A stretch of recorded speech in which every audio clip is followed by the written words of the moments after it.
amigos! Desejo que esteja tudo bem com vocês. Como nós vimos nos vídeos, contos de fada nem sempre foram belos.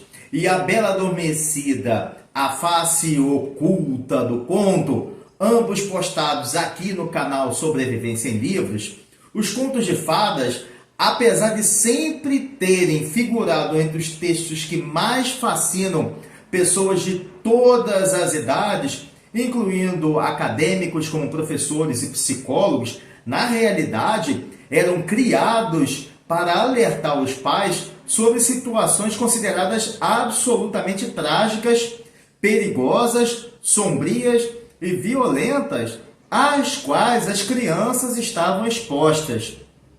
Ou seja, jamais foram destinadas para o público infantil ou infanto-juvenil. Agora, convido vocês a sentarem-se em frente à TV para iniciarmos nossa conversa sobre Chapeuzinho Vermelho e Branca de Neve e as sombrias versões desses dois contos de fadas.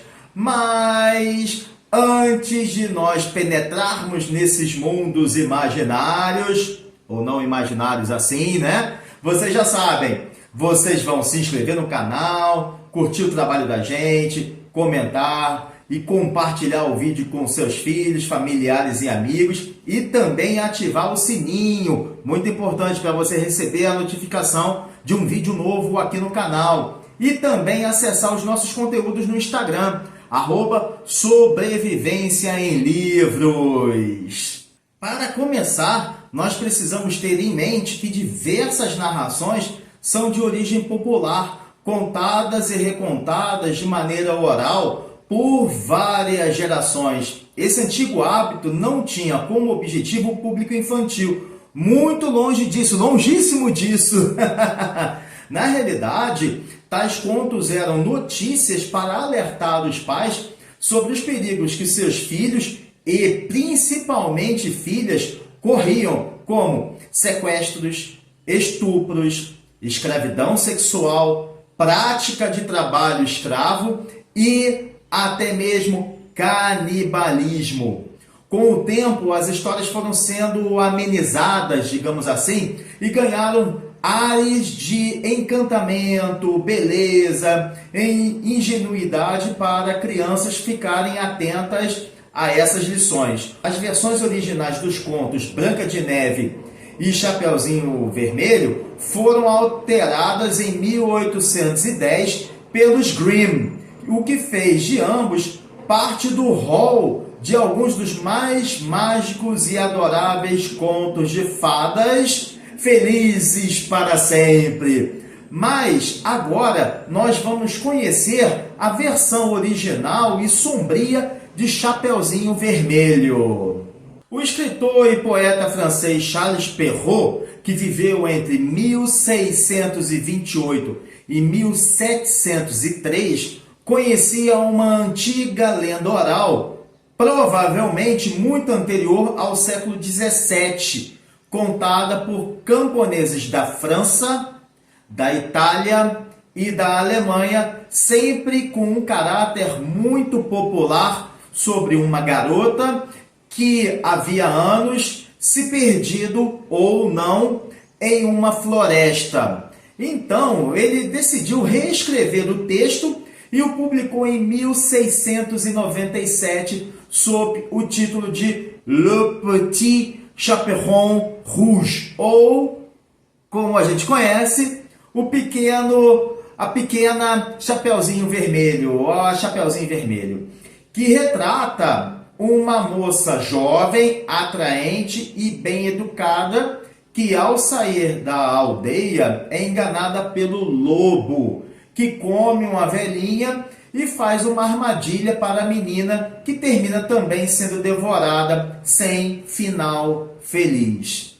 Pessoal, essa versão, escrita durante o reinado de Luís XIV, no final do século XVII, era uma crítica a uma corte que o rei agradava com festas extravagantes, regadas com muitas bebidas, comidas e prostitutas. A intenção do texto era provocar uma reflexão moral nas mulheres para que elas percebessem que suas atitudes e comportamentos estimulavam a aproximação de maus pretendentes e sedutores ocasionais. Além disso, por causa da conduta social da época, era muito comum dizer que uma menina que perdeu a virgindade, ela havia visto o lobo. Com essa história, é possível ensinar as crianças, principalmente as moças, jovens, bonitas e bem educadas, para não deixarem se enganar por promessas feitas por estranhos ou homens mais velhos. Naquela época, era habitual o sequestro, vejam bem, o sequestro de moças para muito longe de suas aldeias e, por vezes, até países do leste europeu, sobretudo, a fim de que essas jovens se tornassem escravas domésticas e até sexuais. Quando isso acontecia, as pessoas falavam que o lobo tinha conseguido o seu jantar. Por causa da vida pobre, muitas jovens viam nos lobos a possibilidade de mudar de vida e mudar a vida de suas famílias também. E se encantavam com um jeito dócil, prestativo, gentil e carinhoso que muitas vezes não tinham nem mesmo em suas próprias casas. E o que acontecia? Geralmente eram tragédias em suas vidas. Só que, não se enganem, meus amigos, esse alerta ainda é válido hoje em dia, porque infelizmente nós observamos na sociedade que também ainda ocorrem sequestros de moças para servirem de escravas sexuais em diversas partes do mundo, inclusive no Brasil. Além disso, também tem moças que se submetem ou por ingenuidade ou por ilusão de ascensão financeira ao se juntarem com rapazes e homens mais velhos para desfrutarem de um conforto que não teriam em seus lares. E muitas vezes essas moças acabam sofrendo violência doméstica e, em muitos casos, infelizmente, acabam vítimas de feminicídio. É muito importante educar as garotas desde cedo para se afastarem dessas pessoas. Por sua vez, os irmãos Grimm reescreveram a versão do conto. O começo de ambos é quase igual. A versão mais famosa, a mãe de Chapeuzinho Vermelho pede-lhe que leve uma cesta de doces à avó, porém o final é muito diferente. A partir daqui é possível interpretarmos e refletirmos sobre alguns pontos do conto, até de forma psicológica, o comportamento das personagens. Assim que atravessa a floresta, a menina encontra um lobo. E quem seria esse lobo? E ele lhe pergunta aonde ela está indo. A inocente garota lhe conta, apesar de a mãe ter lhe alertado, ter lhe dito para não falar com estranhos durante o caminho, durante o percurso. E o lobo a engana indicando um atalho. E aqui já começa uma lição. Seguir atalhos na vida nem sempre é favorável. Não existem dinheiro fácil e nem vida glamourosa, garantida por trabalho fácil, como vemos em vídeos divulgados por influencers de coisa nenhuma com nada. Não existe vida fácil. A única forma que se tem de ascensão social é através do próprio trabalho e não do trabalho de outras pessoas. Então essa é uma pequena lição já de início. Mas na verdade, aquele caminho indicado pelo lobo era bem mais longo para que ela chegasse à casa da velhinha antes da menina. Ou seja, ele a enganou e causou-lhe dificuldades para que ele atingisse o seu objetivo primeiro do que a garota. Esse é o famoso puxou o tapete. E nós já vimos isso várias vezes acontecendo. Assim que o lobo chega à casa da vovozinha, impiedosamente ele mata a senhora, para que a garota continuasse a fazer o que ele deseja. O lobo afasta a jovem de sua família e a vovó pode ser entendida aqui como a experiência de vida. A experiência que nos ensina, que nos aconselha e forja o nosso caráter. As tradições e valores antigos, o respeito. É isso que o lobo faz, afasta a jovem desses valores morais que são capazes de forjar um indivíduo a partir de uma infância ou a partir da sua adolescência. E o que ele faz? Ele esquarteja o corpo da senhora e devora alguns de seus pedaços. Nós podemos entender que o lobo consegue definitivamente afastar a jovem de sua família, manipula, influencia a jovem a fazer o que ele deseja. Ele então recolhe as roupas da senhora e as veste e se deita na cama da vítima. Chapeuzinho então chega a casa e o lobo, disfarçado de vovozinha, serve-lhe a carne e o sangue da própria avó. Aqui também podemos ver o lobo como um canibal ou um serial killer. Em seguida, o lobo convida a garotinha a tirar todas as suas roupas e ir para a cama. Nesse ponto, um sentido sexual à narrativa. Nesse momento, ocorre o famoso diálogo. Como a senhora é peluda, vovó! Que olhos grandes! Que dentes enormes! E o lobo começa a se irritar com as perguntas da jovem. Chapeuzinho Vermelho começa a refletir e a questionar o lobo sobre tudo o que tinha acontecido. Ou seja, começa a cair a ficha e ela percebe que o lobo é, na verdade, um criminoso e não a pessoa que tinha se apresentado como alguém bom e protetor. E é exatamente isso que nós vemos. E como termina a história? Ela termina com o Chapeuzinho também devorada e o lobo satisfeito e aparentemente impune. Quando a adolescente se torna uma ameaça capaz de denunciar o lobo por todos os seus crimes, não resta alternativa ao criminoso a não ser eliminá-la, matá-la. Mas eu interpreto e entendo o conto de uma forma não convencional, mas muito interessante, e eu gosto muito dessa forma.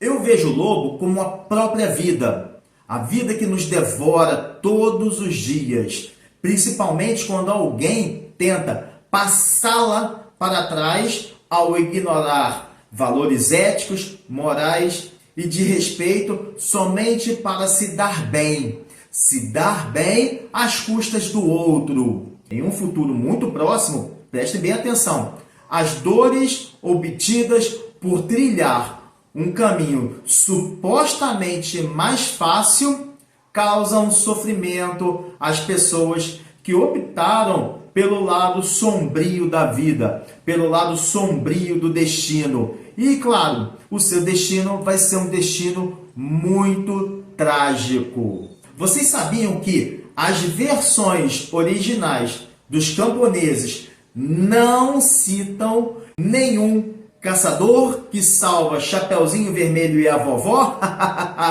Essa personagem foi introduzida pelos irmãos Grimm. Muito tempo depois, os irmãos, já no século XIX, ao escreverem sua versão com o caçador, que é o herói da história, ele pode ser interpretado como a polícia ou a justiça.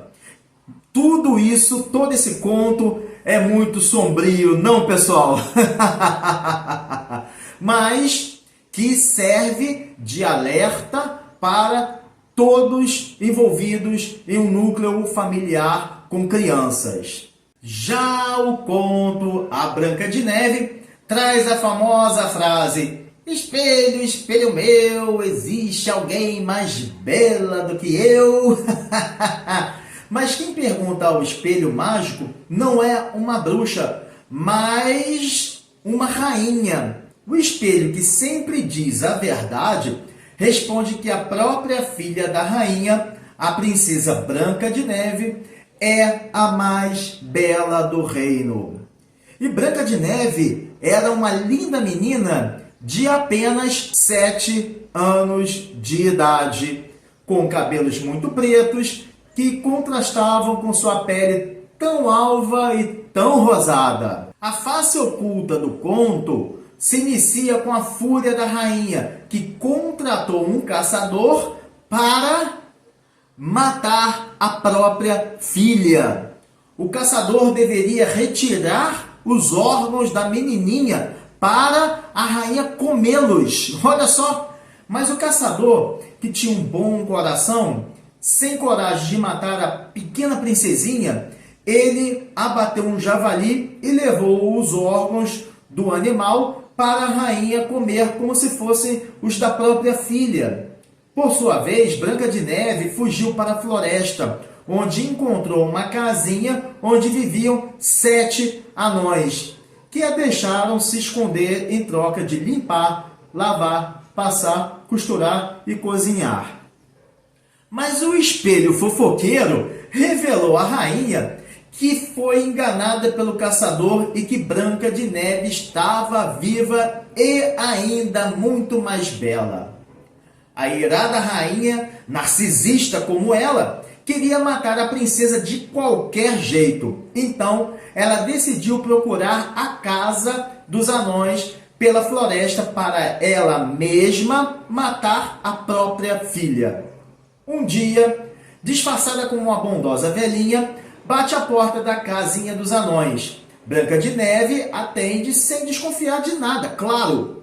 A velhinha lhe dá um corpete de seda e amarra a fita tão forte que a garota desmaia. Acreditando tê-la matado, a rainha vai embora muito feliz. Porém, quando os anões chegam em casa, veem Branca de Neve desmaiada e retiram-lhe o corpete. De novo, o espelho diz à rainha que sua bela filha está viva. E mais uma vez a rainha má vai à floresta. Desta vez, ela passa um pente envenenado no cabelo de Branca de Neve, que cai desacordada. E, mais uma vez, os anões, quando chegam em casa, retiram o pente dos cabelos da garota.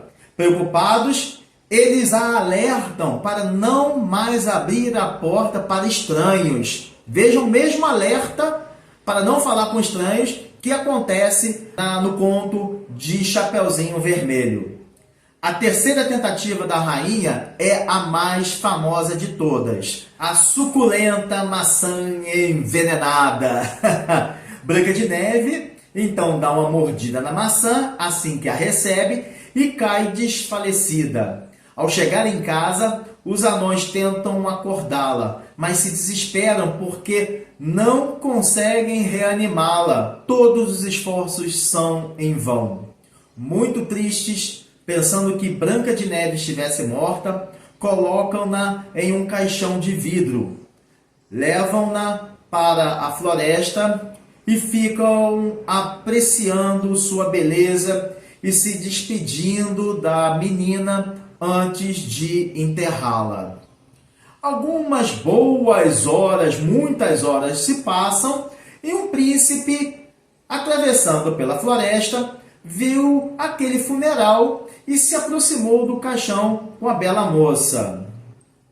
E vocês sabem o que a versão original narra? Não a versão que todo mundo conhece, mas a versão original narra que o príncipe fez uma oferta para comprar o caixão com Branca de Neve.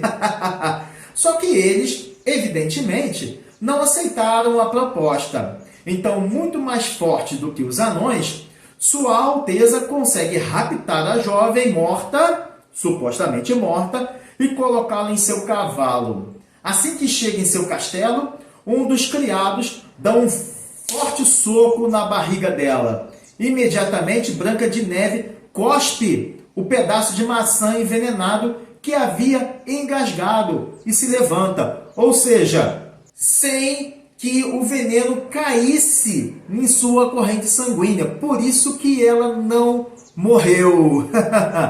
A versão dos camponeses, o conto é oral e suas origens, suas raízes estão entre os camponeses. Muito bem. Então, a versão dos camponeses fala que a princesa Branca de Neve se casou com um príncipe. Isso mesmo, meus sobreviventes! Branca de Neve se casa aos 7 anos de idade. Vejam só, lembram? Ela tinha 7 anos de idade no início da narrativa. Entre os convidados está sua mãe, a Rainha Má. Mas a rainha não sabe que a festa é das bodas de sua filha e vai à igreja. Pessoal, durante a cerimônia, a rainha tem uma terrível surpresa. Para ela, claro. A noiva é a sua própria filha Branca de Neve, a dona da maior beleza do reino. Quando Branca de Neve vê a mãe, manda os guardas prendê-la e a condena a calçar os sapatos de ferro em brasa e a dançar a noite toda até a rainha cair morta. Essa foi a vingança contra a mãe criminosa. Dessa forma termina a versão do conto dos camponeses.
Então, o que vocês acharam das versões originais contadas pelos camponeses de países da Europa Central, como França, Itália, Alemanha, Áustria, Suíça? O que vocês acharam? Vocês conheciam as versões destes contos? Viram como eles não têm nada de contos de fada?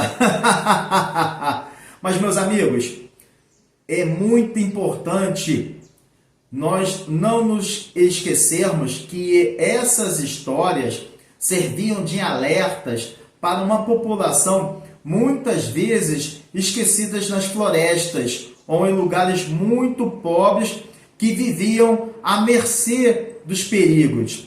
Escritores como Charles Perrault e os irmãos Grimm foram responsáveis por novas leituras com versões muito suaves, muito mais suaves, e criaram o gênero da literatura infantil, infanto-juvenil. Hoje, milhares de crianças se encantam com essas histórias. já que tiveram um passado sombrio numa Idade Média igualmente sombria e apavorante, cheias de fogueiras.